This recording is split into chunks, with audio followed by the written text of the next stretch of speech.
Sementara itu pemirsa, Bupati Badung Iwayan Adi Arnawa menegaskan tidak akan berposisi kontradiktif atas rekomendasi DPRD Bali terkait pembangunan bangunan pembohong di atas tanah negara di Pantai Bingin, Desa Pecatu, Kuta Selatan, Badung. Bupati Badung menghormati rekomendasi yang telah dikeluarkan DPRD Bali sehingga mengingat akan mempersiapkan proses penindakan.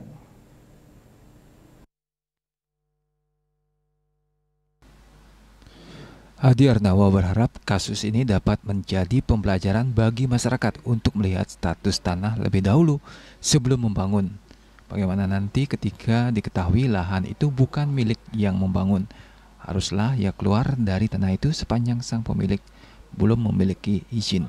Bupati Adi Arnawa mengatakan semua harus ditertibkan.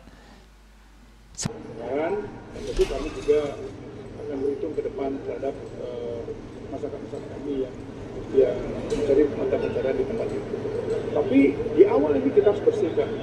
Satpol PP Badung telah mengajukan RAB untuk pembongkaran properti yang disebut berdiri secara ilegal di tanah negara tersebut.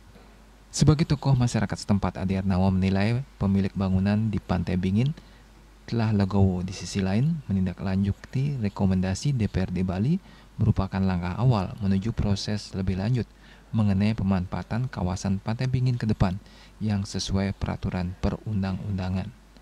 Agus Sudiatmika, Bali TV.